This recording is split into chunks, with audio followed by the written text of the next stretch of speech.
विद्यार्थी मित्रों हूँ वाछानी थी मारी यूट्यूब चेनल निधि स्टडी पॉइंट में आप सर्वे विद्यार्थी मित्रों फरी एक वखत हार्दिक स्वागत करूँ छूँ।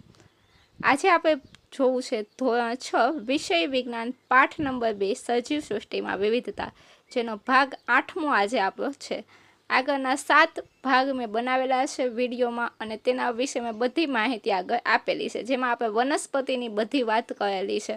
आजथी आपणे स्टार्ट करवी छे प्राणीओनी वात, कारण के सजीव सृष्टि एटले के सजीवों में वनस्पति और प्राणी बंनेनो समावेश थाय छे। तो आजथी आपणे प्राणी सृष्टिनी वात शरू करीए छीए। तो जो सौथी पहेला तमने आपेलुं छे 2.2.2 प्राणीओनुं जूथ केवी रीते बनावशो, हाउ टू ग्रुप एनिमल्स। आपणे प्राणीओनुं जूथ बनाववुं छे ते केवी रीते बनावी शकीए। जेम वनस्पति में आपणे अमुक लक्षणों लीधा था एवी रीते आज आपणे शुं करशुं, प्राणी में अमुक लक्षणों लई अने तेनो जूथ बनाववानी चर्चा करशुं। वनस्पतिनी जेम ज प्राणीओ पण एकबीजाथी नोंधपात्र रीते अलग होय छे। आपणे आवी विशाळ वैविध्य धरावता प्राणीओनुं जूथ केवी रीते बनावी शकीए। तमे तेमने जूथबद्ध करवा माटे कया लक्षणों विશે विचारी शको छो। प्रवृत्ति 2.3 में तमे प्राणीओने जूथबद्ध करवा माटे કેટલીક બાબતો પહેલેથી જ નક્કી કરી છે। ચાલો આપણે તેમાંની કેટલીક બાબતોને વધુ વિગતવાર જાણીએ। આપણે પહેલા જ અમુક બાબતો જોઈ હતી અને તે જ બાબતોને હવે આપણે શું કરવું છે, વિગતવાર સમજવી છે। તો જોઈએ આપણે શેના દ્વારા પ્રાણીના જૂથ બનાવી શકીએ। ચાલો શોધીએ। તમે કોષ્ટક 2.2 માં કેટલાક પ્રાણીઓના હલનચલનની, જેને આપણે શું કહેતા હતા, તો કે હલનચલન અથવા તો પ્રચલનની આપણે વાત કરી હતી। પ્રચલન એટલે શું, તો કે એક જગ્યાએથી બીજી જગ્યાએ જવું। અવલોકન કર્યું છે કે અન્ય પ્રાણીઓ એક સ્થળેથી બીજા સ્થળે કેવી રીતે જાય છે। ચાલો આપણે પ્રાણીઓમાં હલનચલનના પ્રકાર વિશે વિચારીએ। ઘણા પ્રાણીઓ દર્શાવ્યા છે, તમે તેમાં વધુ પ્રાણી ઉમેરી શકો છો જેમનું તમે અવલોકન કર્યું હોય અને વિવિધ પ્રાણી દર્શાવતું પોસ્ટર બનાવી શકો છો।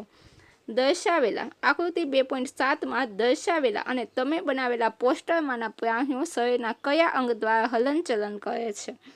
જો અહીંયા તમને આપેલા છે ઘણા બધા પ્રાણી અને અલગ અલગ રીતે હલનચલન કરતા હશે, તેની આપણે ચર્ચા કરવી છે। કોષ્ટક 2.5 માં આ પ્રાણીની યાદી બનાવો। આ પ્રાણી કેવી રીતે હલનચલન કરે છે તેની નોંધ લો અને હલનચલન માટે ઉપયોગમાં લેવાતા શરીરના અંગોના નામ લખો। કેટલાક ઉદાહરણ 2.5 માં આપેલા છે। જો અહીંયા તમને ઘણા બધા પ્રાણી આપેલા છે। જો કે ગાય છે, તો ગાય છે શેના દ્વારા હલનચલન એટલે કે પ્રચલન કરતી હશે, એક જગ્યાએથી બીજી જગ્યાએ તો કે પગ દ્વારા કરતી હશે। પછી કીડી છે, તો કીડી છે તે પણ પગ દ્વારા કરતી હોય। એવી રીતે અહીંયા अलग अलग ઘણા બધા જીવજંતુ, કાચબો છે એ પણ પગ દ્વારા, ડેડકો છે એ કૂદે છે પગ દ્વારા, માછલી છે એ શું કરે છે, તળીને એક જગ્યાએથી બીજી જગ્યાએ, અને તળવા માટે શેનો, તો કે મીન પક્ષનો ઉપયોગ કરે છે। પતંગિયા છે એ પાંખ દ્વારા ઉડીને જાય છે। આવી રીતે બધા પ્રાણી છે એ પ્રચલન એટલે કે એક જગ્યાએથી બીજી જગ્યાએ જવા માટે અલગ અલગ રીતનો ઉપયોગ કરે છે, અલગ પદ્ધતિ વાપરે છે અને અલગ અલગ અંગોનો ઉપયોગ કરે છે। તેના આધારે આપણે તેના જૂથ બનાવશું। તો ચલો જોઈએ આપણે કોષ્ટક 2.5। કોષ્ટક 2.5 આપણને આપેલું છે। તેમાં આપણને આપેલું છે કે પ્રાણીઓમાં હલનચલન અને તે માટે ઉપયોગમાં લેવાતા તેમના શરીરના અંગો। જો સૌથી પહેલાં આપણને આપ્યું છે કીડી, તો કીડી છે એ કઈ રીતે હલનચલન કરશે, અથવા તો આપણે આને હલનચલન આમ તો કહી શકીએ નહીં, આપણે એને શું કહી શકીએ, પ્રચલન કહી શકીએ। તો એ કઈ રીતે પ્રચલન કરતી હશે, તો કે ચાલવું, ચાલીને અથવા તો ચાલવું। અને શેના દ્વારા, તો કે પગ દ્વારા। બકરી છે એ કેવી રીતે, તો કે ચાલવું અને કૂદવું, શેના દ્વારા, પગ દ્વારા। કબૂતર છે એ ચાલવું અને ઉડવું, પગ અને પાંખો દ્વારા। માખી છે એ ચાલવું અને ઉડવું, પગ અને પાંખો દ્વારા। માછલી છે એ શું કરે, તો કે તરવું, તરીને એક જગ્યાએથી બીજી જગ્યાએ જાય છે, તો કે મીન પક્ષો દ્વારા। અન્યમાં આપણે કોઈ પણ એક્ઝામ્પલ લઈ શકીએ છીએ। અન્યમાં આપણે લઈએ મચ્છર।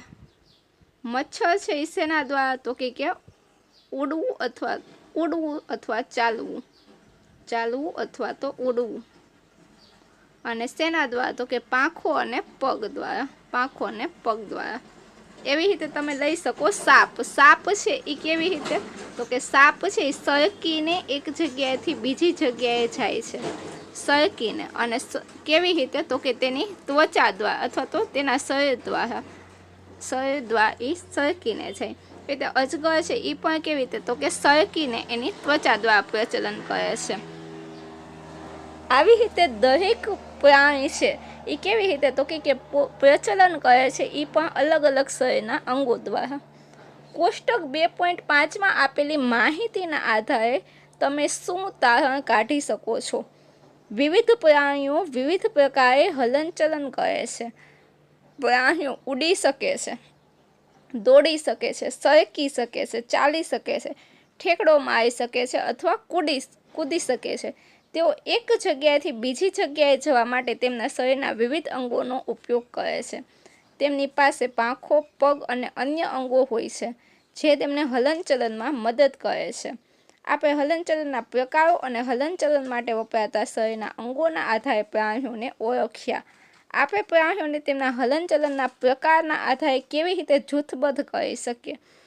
આ ઉપરાંત ઘણા પ્રાણી છે આકારમાં, કદમાં, રચના, રંગ અને અન્ય લક્ષણોમાં કેવા છે એકબીજાથી ભિન્ન હોય છે. આમાં કેટલાક લક્ષણોનો ઉપયોગ કરીને વિવિધ પ્રકારના પ્રાણીઓના જૂથ બનાવવા માટે થઈ શકે છે. વનસ્પતિની જેમ પ્રાણીઓના જૂથ પણ તેમની વિવિધતાને સમજવા માટે શું છે મહત્વપૂર્ણ છે. ત્યારબાદ આપણને આપેલું છે વૈજ્ઞાનિકને જાણીએ. તો કે જાનકી અમ્માલ છે એ 1897થી 1984ના સમયમાં શું હતા તો કે ભારતીય વનસ્પતિ શાસ્ત્રી હતા જે પર્યાવરણીય કાર્ય માટે સમર્પિત હતા. તેમણે ભારતના વનસ્પતિની સમૃદ્ધ જૈવ વિવિધતાના દસ્તાવેજીકરણ અને જાળવણીમાં મદદ કરી હતી. તેમણે સેવ સાયલેન્ટ વેલી ચળવળમાં મહત્વપૂર્ણ ભૂમિકા ભજવી હતી. ભારતીય વનસ્પતિ સર્વેક્ષણ બોટનિકલ સર્વે ઓફ ઇન્ડિયાના વડા તરીકે તેમણે ભારતમાં વનસ્પતિની વિવિધતાના દસ્તાવેજીકરણ માટેના કાર્યક્રમો શરૂ કર્યા હતા.